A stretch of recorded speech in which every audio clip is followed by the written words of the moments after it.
Well, thank you again to the Institute for having me. It's a pleasure to be here today. I run an organization called the Canada-China Business Council, which is a membership-based nonprofit that helps our members to do more and better business between Canada and China. So for us, that's more trade, more investment, hopefully more profitability, and more economic interaction overall. And today's topic is a really important one, because it's really not about just Canada and China. The fact that we have this neighbor to the south and that the triangle is complex is very important and impacts a lot of our decisions.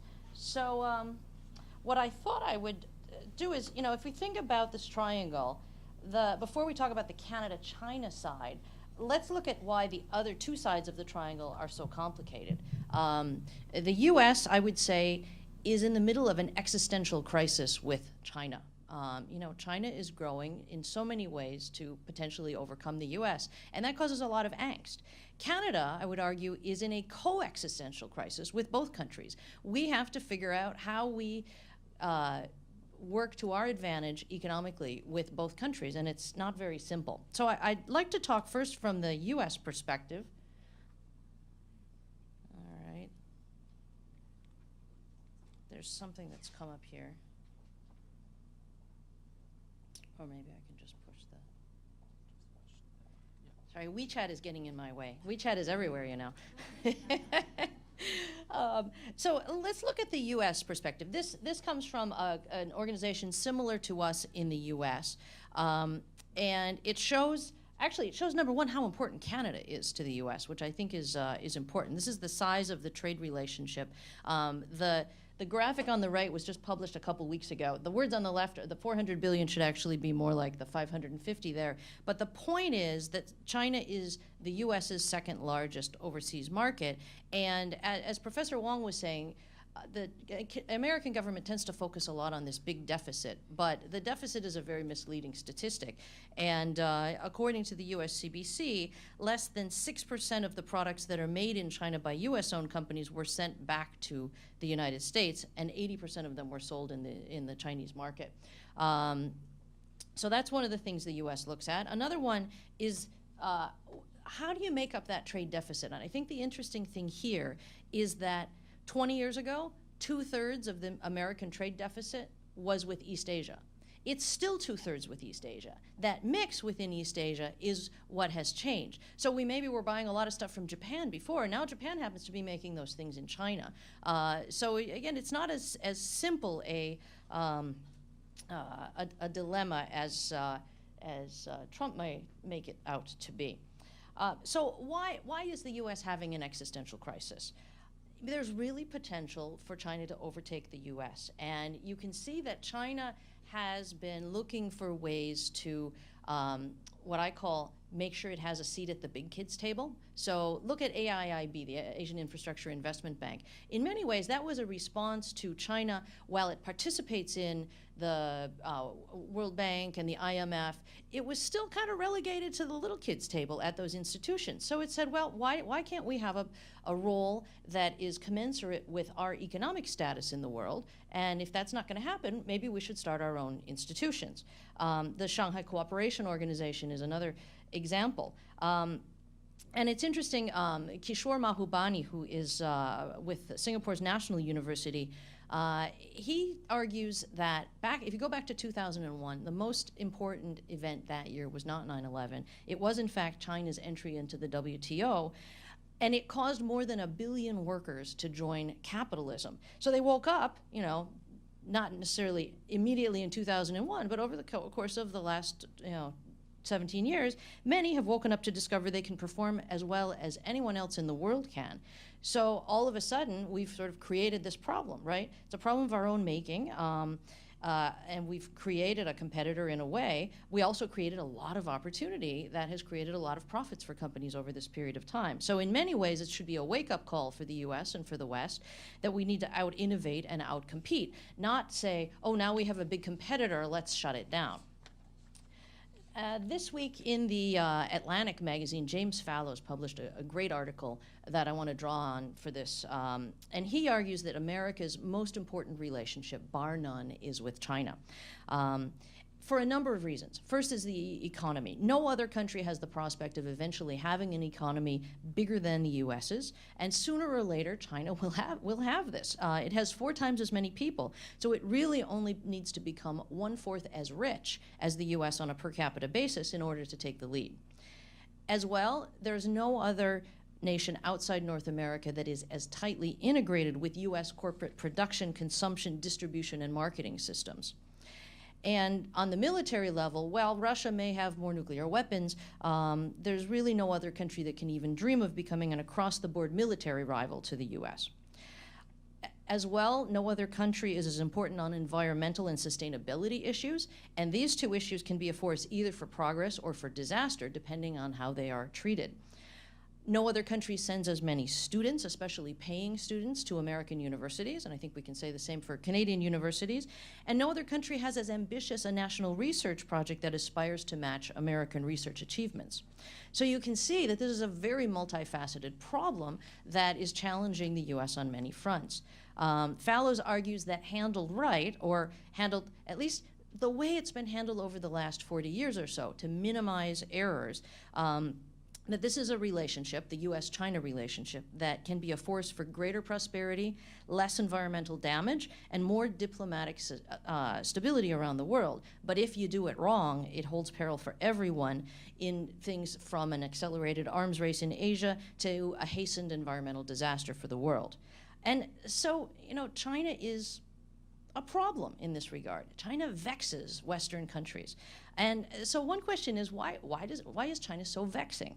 Another comment Fallows makes is that a damaging mixture of confidence and insecurity by the Chinese leadership has fueled a more aggressive military and diplomatic presence around the world. And the confidence comes from China's many achievements. I mean, there's a lot of great stuff that has happened in China. But the insecurity comes from the fact that there are at the same time numerous problems and failures, from economic inequalities to environmental disasters. And I think you see this play between these 2 things, and that adds to the problem. In addition, there are other provocations or challenges from a U.S. perspective, things like China 2025, the Buy Chinese program that helps to advance China's high-tech industries, the fortification of reefs and islands in the surrounding seas, which Western countries take issue with, the efforts to muscle foreign companies into compliance with Chinese political correctness standards. We've had a lot of news lately about websites and how things are listed. There's also China, so those are what we might call heavy-handed political moves. And then you've got heavy investments in things like machine learning and artificial intelligence, which are likely to pay off more fully than some previous high-tech ambitions. And then you've got the One Belt, One Road initiative, which you can look at in 2 different ways. Many say it's a really interesting force for development of infrastructure that can then lead to development of consumption in many countries. But others argue that some of the countries this is taking place in are racked with corruption, and so it's creating corruption-related friction in some parts of the world. 2 weeks ago or so, Tom Friedman in the New York Times, he summed up this in a very interesting way. He said, and he based this on Made in China 2025, which encapsulates some of these challenges I've just mentioned. He says, when the US and Europe saw the Made in China 2025 industrial policy, they basically said, wow, we were ready to turn the other cheek when your combination of hard work, cheating, and industrial policy was focused on low-end industries. But if you use the same strategies to dominate these high-end industries, we're toast. We need some new rules. And so I think, the word toast, we may really suffer at this, and so we better think about what we think the rules should be. And so it's easy, with some of these examples I've given, to, as Fallows says, make China the unifying villain on virtually every topic. And this is a very politically advantageous strategy for many officials.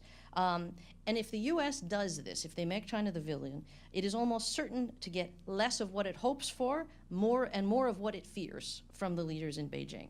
And China as a villain, all you have to do is read the Globe and Mail almost every day for the last week, and you can see that is a factor. In fact, the CEO of the South China Morning Post had a great quote earlier this year, and he said that in the West there are basically three narratives on China in the press: big China, bad China, and scary China. You know, if you read the paper, it's kind of what it looks like, but that's not the whole China. So establishing the right long-term relationship with China is a genuinely hard problem, right? This is not somebody you put your junior officials on. You need your A-team on it. And Fallows argues that the core of such a plan should be trying to shape reality in ways that encourage and discourage various forms of Chinese behavior. I'll talk more about that in a few minutes. Friedman also argued that this is not just some trade tiff. This isn't about tariffs. This is a much bigger issue, and that what's going on right now is nothing less than a struggle to redefine the rules governing the economic and power relations of the world's oldest and newest superpowers. And this is a fight that's worth having now before it's too late and before China gets too big. So that's the other side of the triangle, right? So as we think in Canada about how do we deal with the oldest superpower and with the newest superpower, it's a very careful balance. So let's talk now about Canada's trade relationship with China. So right now there's a fairly good news story. Our trade volumes have grown quite nicely. We're at $94 billion in goods trade.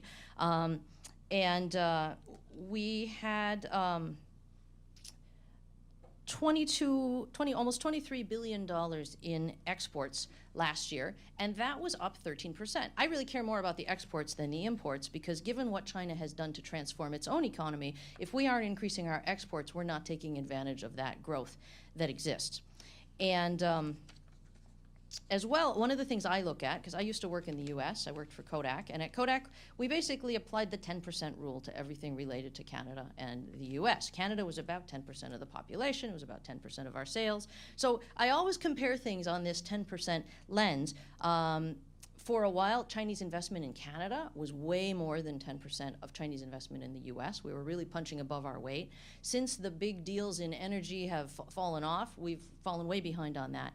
But on exports, we are 17% of US exports to China. So we're doing okay. And actually, you saw on that first slide that the US-China Business Council feels that their $550 billion trade relationship is also sort of underachieving, that there could be more. Now, China as an economic market has really gone from what used to be an interesting emerging markets play to post-financial crisis, a major driver of the world economy. It contributes fully 1/3 of the world's annual incremental economic growth. That means that it's right now on such a large base that even at 6.8% growth last year, it adds the equivalent of a Canada or an Australia every year. You just can't ignore that. And while diversifying to other Asian countries is relevant, the fact is China is just so much bigger than any other country. So our merchandise trade with China last year at $94 billion is triple that of what we trade with Japan, and it is 11 times more than we trade with India. It's a very important market for exports of agricultural commodities like grain and oil seeds, for pulp and paper products, and a growing number of other things that are being consumed. And these numbers don't even cover services, which will grow even faster as China's economy focuses on consumption. Two very important sectors, tourism and education, are what I like to think of as relatively easy sectors, where our exporters don't even need to get up and go to China to sell. And there are also important people-to-people connections that are established with both of those sectors. So in many ways, China is the elephant in the room. It can't be ignored, and even though that 13% export growth last year is very nice, our exports to China are only 4% of our exports to the world. That's really not very good. In fact, 8 or 10 years ago, it was 6%. So we're kind of falling behind in that regard. And with many Canadian companies not even yet thinking about China as an export market, I think this number shows two things. One, the growth is there. But two, look what we can do without even trying very hard. What if we tried even harder? Now, when I say trying hard, I don't mean to diminish the efforts by all of the institutions that I consider tools in the China toolbox. But as a country, we don't have a strategy for China, and we're not focused enough. Think what we could do if we had an economic partnership that brought issues and irritants to the fore on a regular basis, that reduced tariffs and opened industries. So take Australia, whose FTA with China has been in place now for about 2 years. The news broke in April that Australian wine exports to China grew 51% in 2017, and it became the first billion market for Australian wine exporters. Canada, in 2016, which is the latest data I have, exported $15 million in wine. And actually, that's where 44% of our wine exports went, but we still only exported $15 million. So why aren't we doing more business with China? The fact is, it's easy to do business with countries like the US, so companies have focused there. But as you can see from this complex trade triangle, maybe it's not always going to be so easy to sell to the US.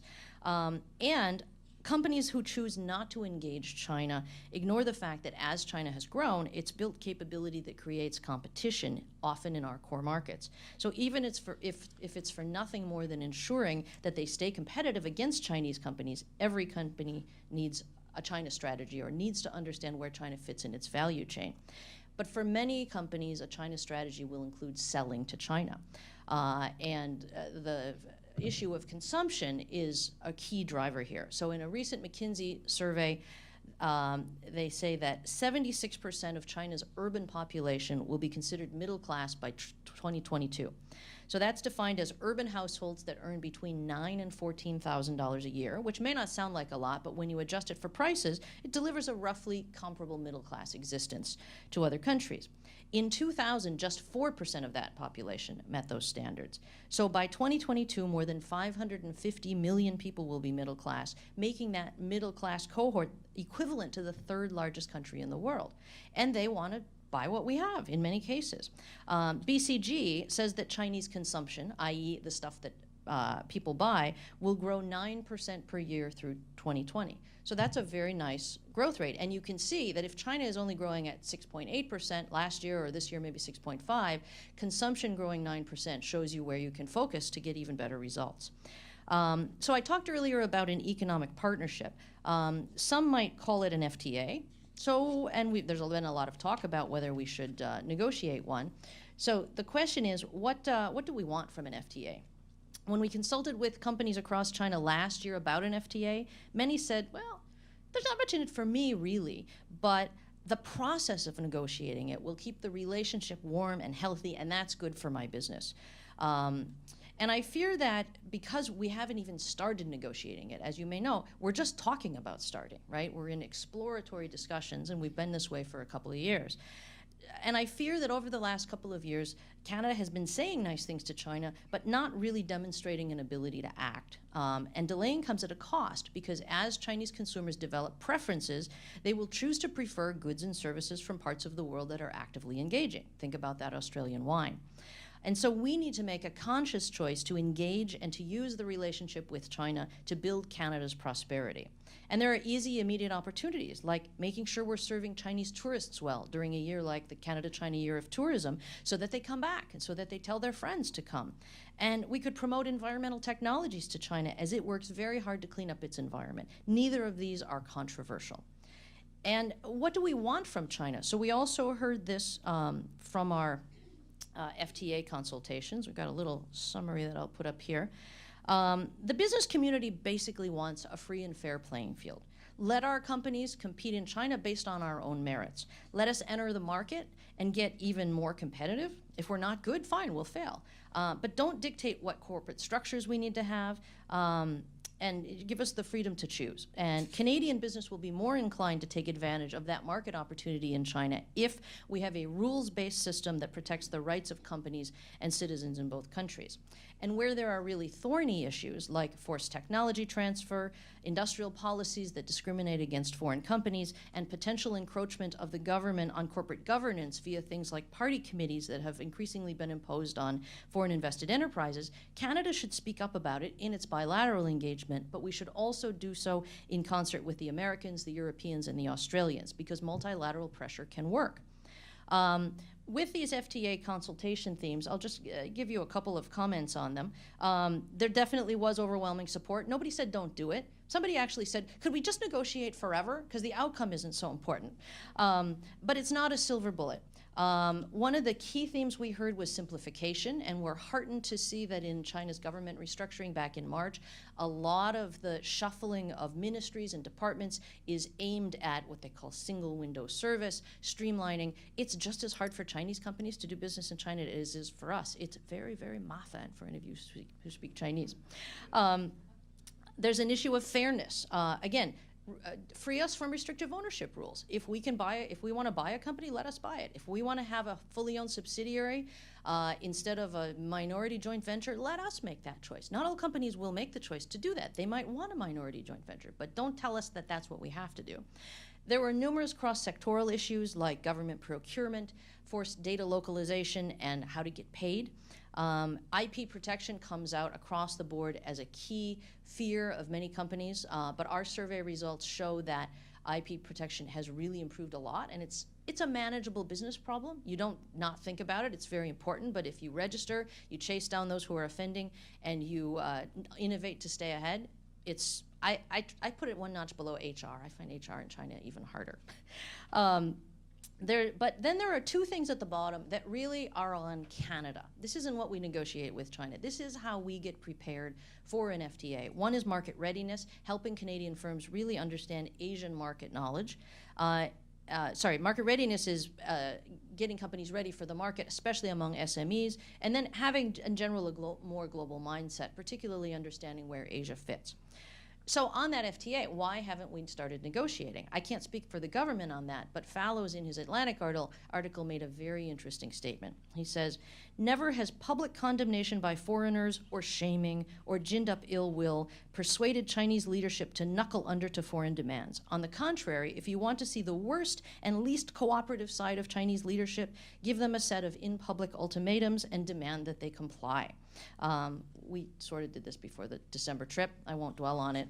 But when there's something going on in the bilateral relationship that we don't like, we have to be strategic about helping China to see our side of things. So AIIB is a good example. When China announced it was setting up AIIB, the US said, no, partners with us, you shouldn't join AIIB. And much to their dismay, a number of Western countries did, and as a result, it has become a very multilateral institution with excellent governance because the rules are being shaped globally. So participating is advantageous and better than not participating. Now, Fallows has a great example about shaping behavior with an example from the Obama administration. He says that one of the clearest illustrations of what a former Western country ambassador to China described as shaping reality in a way that makes it unattractive for China to maintain its present course. So this was about the Chinese military's hacking of US corporate secrets. Basically, the way he describes it is in 2015, when Xi Jinping visited Washington, Barack Obama is widely believed to have informed him that the U.S. had had enough on this. Basically, government on government, spying and hacking, okay, we all do it. It's normal. But government spying on foreign companies to benefit their domestic rivals was too far. It was just a step too far. And if it didn't stop, the U.S. government would find ways to make life more difficult for Chinese companies. He didn't necessarily say exactly what. Could it be through the use of America's own formidable tools for cyber meddling, through impediments to investments, through shifts in visa policies for influential Chinese families and officials? Obama could leave the means to Xi's imagination. It wasn't specific, and it wasn't directly threatening, and it wasn't public. But apparently, Obama's talk was very effective, and by most accounts, Chinese military hacking of U.S. corporations has decreased. So public shouting and desk pounding played no role in a quiet, coordinated, decisive plan to shape the reality within which the Chinese government made its choices. So I'll finish by saying that the ball is in our court to use the relationship with China to build Canada's prosperity. We need to use bilateral mechanisms to keep moving. We need to use multilateral pressure to keep China engaged in ways that we feel are important. And whether or not we have an FTA, we need to prepare our companies to compete inside and outside of China. China will be ever present in Canada's global trade strategy for years to come, so we need to get it right. Thank you.